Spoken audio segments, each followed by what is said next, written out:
Welcome back. I'm here today with Elizabeth Danziger. She is the founder of Work Talk Communications. Welcome to today's show. Hi, nice to be here. So, Elizabeth, communications is huge in today's world, and how we effectively communicate will make a difference often in relationships. But give me some background of how did you move into the role that you have today? Did you start immediately from school, or where? Yeah, what steps Well, I was did you a take? senior in college. I went to Pomona College in Claremont.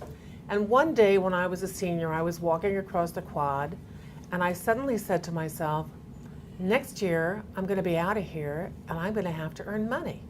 What am I going to do? And a little voice in my head said, write a book. And I thought, okay, I'll write a book.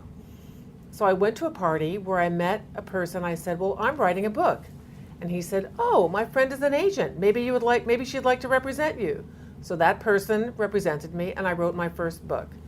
After that, I wrote several more books, but I became a communications consultant in the business world really because of the birth of my first child. I have 4 children, and before I was a mother, I was a freelance writer. I wrote for Glamour, Self, New Woman, Cosmo, Reader's Digest, Family Circle, all those magazines. And an hour at work was just an hour at work. But after I had a child, I realized that an hour at work was an hour away from the baby. And suddenly I valued my time very, very differently. And I thought, I have to earn the maximum amount of money in the minimum amount of time because I don't want to be away from my baby.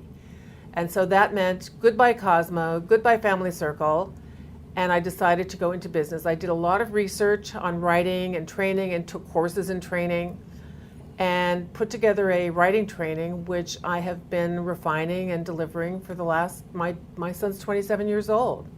So I've been doing it for a long time.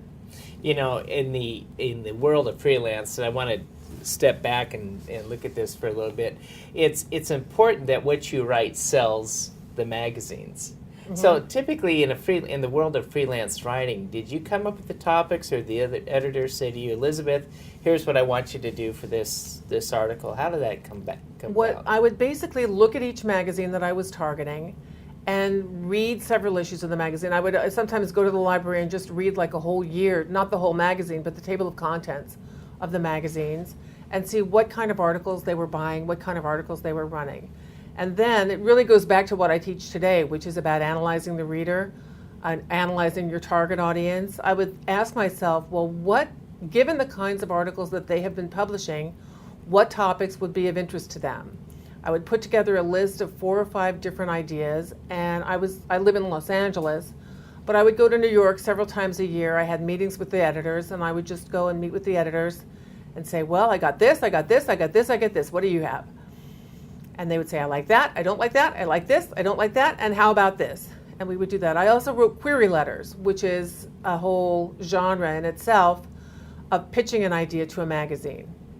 So and then typically after you got the editor engaged, you're paid by the article? Paid by the article. They'll say, we'll pay you so much money for so many words.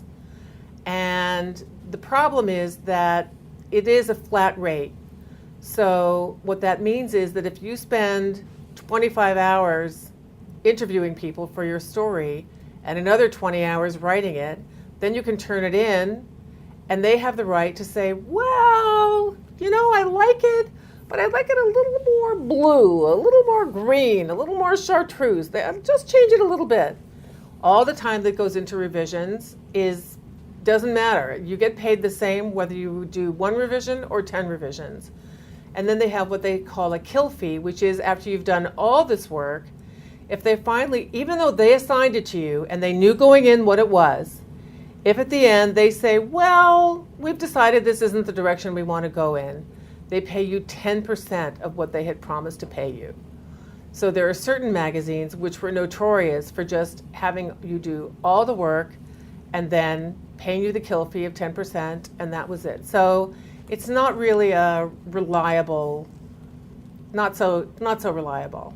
So it was an inspiration to set out your own shingle and say, I'm going to do Work Talk Communications and take more control. Well, I decided I was much more interested in business, because business, the country runs on business. It doesn't the magazine business is a business.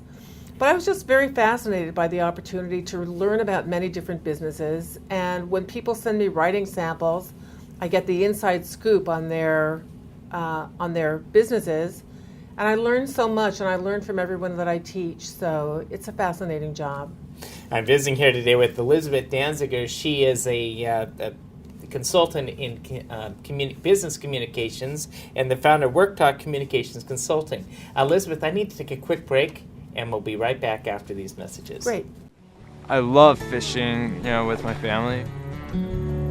I think it would be easier to use a net. It was so much fun.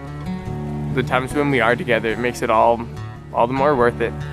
Having Dad teach them how to cast a fly rod, and as long as we're doing stuff together, we're having fun. Some people see a father and a son fishing together, while others see a succession plan.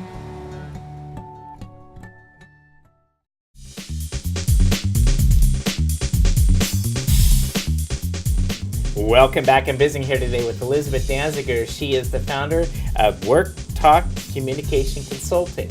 And before that, we're talking about how you got into the career of business consulting out of school. You did a lot of freelance writing for different magazines and then ventured out into your own business. But I want to talk about in the world of business communication, why does writing matter? Writing matters because it is how we document our agreements with other people. It's how we present ourselves to other people. And it's the essence of business, is that people don't usually do business just on a handshake. They need to have something in writing. Particularly, sometimes I laugh because I tell people I teach business writing. And they say, I don't do business writing. All I do is email. And that makes me laugh. Because today, email is business writing. People make agreements based on email. They do everything they do in their email. So in a sense, even though supposedly we were supposed to have the paperless office, it may be paperless, but it's full of writing. So writing is really the conduit of business today. In the world of communication and in my lifespan, I've seen this. The newspapers were a core of how communication comes, and then with the email and the internet, communication has changed over the years, hasn't it? It's communication media have changed, but people have not changed. People are still tuned in to their own favorite radio station, WIIFM, which stands for What's in It for Me. People are interested when they read something, they want to know, well, how does this relate to me? Why should I care about it? Why should I trust the person who wrote it? And what am I supposed to do about it? So email makes it all go faster, but the basic principles of communication are constant. They have been constant for thousands of years. As I look at these millennials, and I have kids in this age span, if I call them on the phone, they don't pick the phone up. It's frustrating, isn't it? It is. Text me. And so how do you deal with the texting aspect of it when, we can put nice long emails, but no, they only want to do the short and, the acronyms and stuff. Is there... You know what? I have a 20-year-old daughter, and she asked me to text her, and I call her. Well, I think some things never change. I feel the same way as a parent. So if we go into communication today, how does one improve making their business communication effective? Well, one thing that you can do is use a tool that I teach in my business writing trainings called the 3 Ps. The 3 Ps are purpose, person, and point. Identify what is the purpose of this communication and what result am I supposed to get from it. That's purpose. What person am I writing to, and what is that person asking him or herself, and what are that person's hot buttons, person. And third is point. Very often people start to write and they are praying that in the process of writing they will figure out what their point is because they don't know their point before they start. So that's one thing, is to use the 3 Ps, purpose, person, and point. Secondly, write shorter sentences. Even a badly written short sentence is better than a badly written long sentence. So writing shorter sentences is an excellent way to improve your business communication. How do you get a reader engaged? By reaching out and touching on their hot buttons and asking yourself Not what's important to me, what's important to my reader. What makes my reader care? So for example, if an accountant wants their client to turn in their tax documentation on time, they could send them an email with the subject line,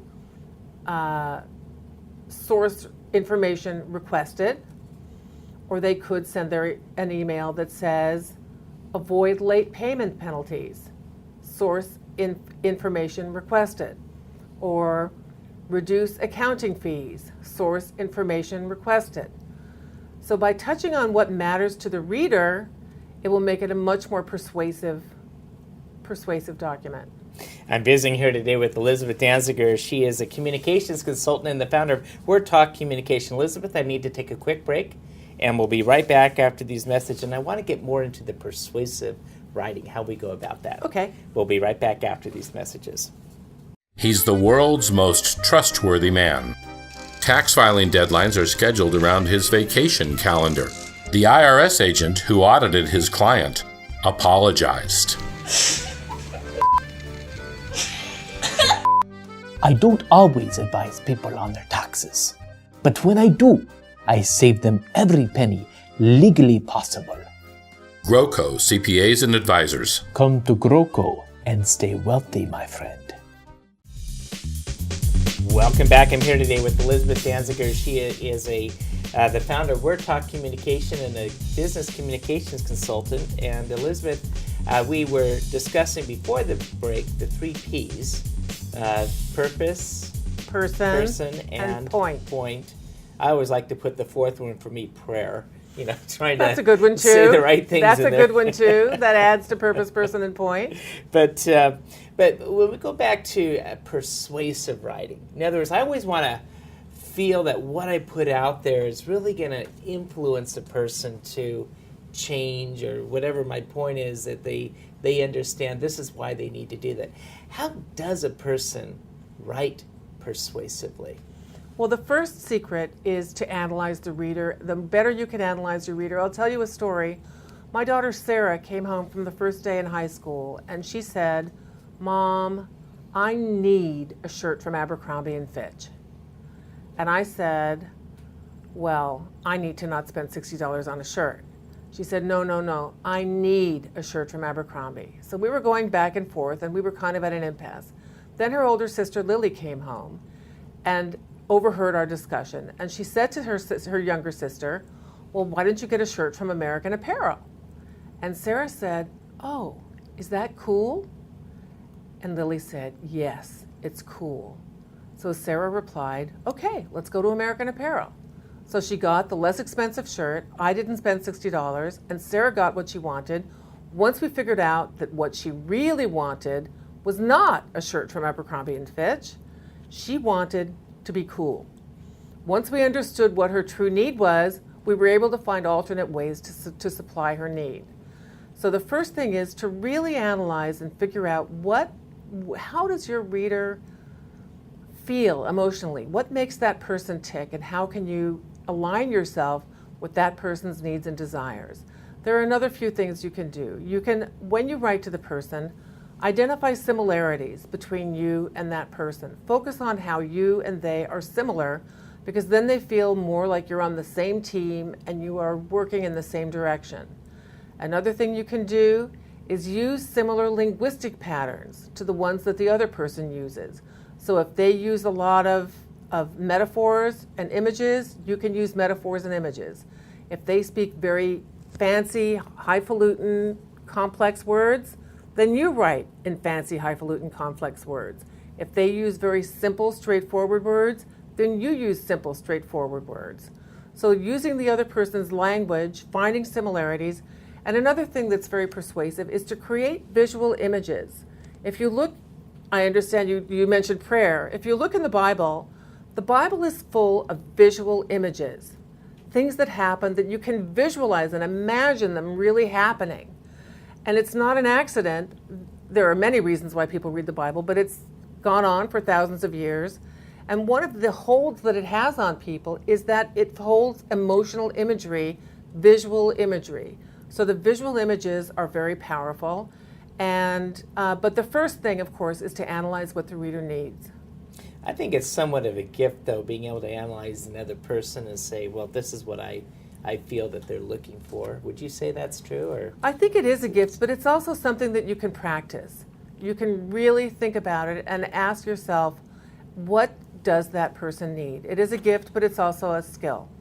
what's a proper way to write a request? If you're out there trying to get somebody to do something for you, is there a trick of the trade? You can put what's in it for them.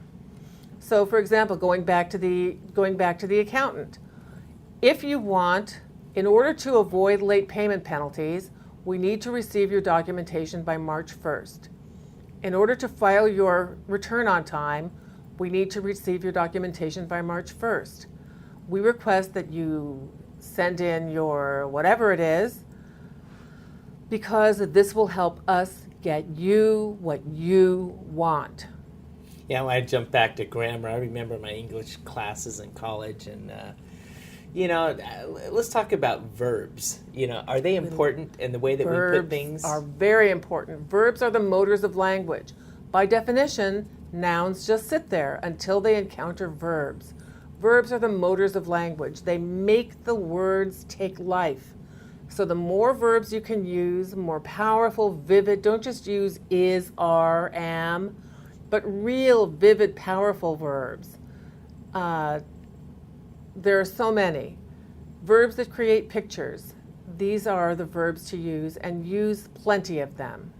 In writing in a tense of active versus passive, what's a better approach? In general, it's better to use the active voice. And just to remind people, say the manager wrote the report, that's active. The report was written by the manager, that's passive. So the passive voice creates distance. It makes the person at arm's length. It blurs accountability, and it's not the most potent form of writing. So the active voice is much more connected, much more authentic, more sincere. Now, having said that, there are a few times when you can use the passive voice, which I go into in the writing training. So it's not always wrong to use the passive voice, but you generally, if you're looking for connection, you want to use the active voice. And then how do you deliver bad news? Is there a technique in writing? First of all, people are most impacted by the first thing that they read.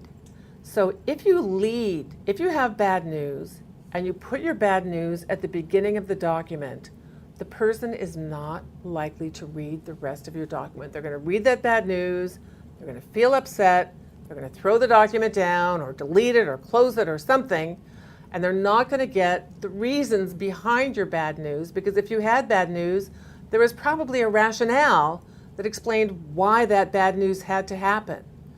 So it's important to, in general, you want to lead with your main point, but if your main point is likely to upset your reader, then don't lead with the main point. Start with the reasons. And it goes back to an old Torch song, "Break it to me gently." Let people know gradually what's coming so that they can come to that conclusion themselves. Now, it still goes back to the 3 Ps. There are people who want their bad news up front, straight away. They want to get it, absorb it, and move on. So if you're dealing with one of those people, then you can just lead with your bad news. But most people prefer the break it to me gently approach. I'm visiting here today with Elizabeth Danziger. She is the founder of Work Talk Communications. Work Talk Communications Consulting. Elizabeth, if someone wants to get a hold of you, how would they go about doing that? They would go to lizd@worktalk.com, or just go to www.worktalk.com. Send me an email. I'd be glad to talk to them. Elizabeth, thanks for being on today's show. Thank you so much.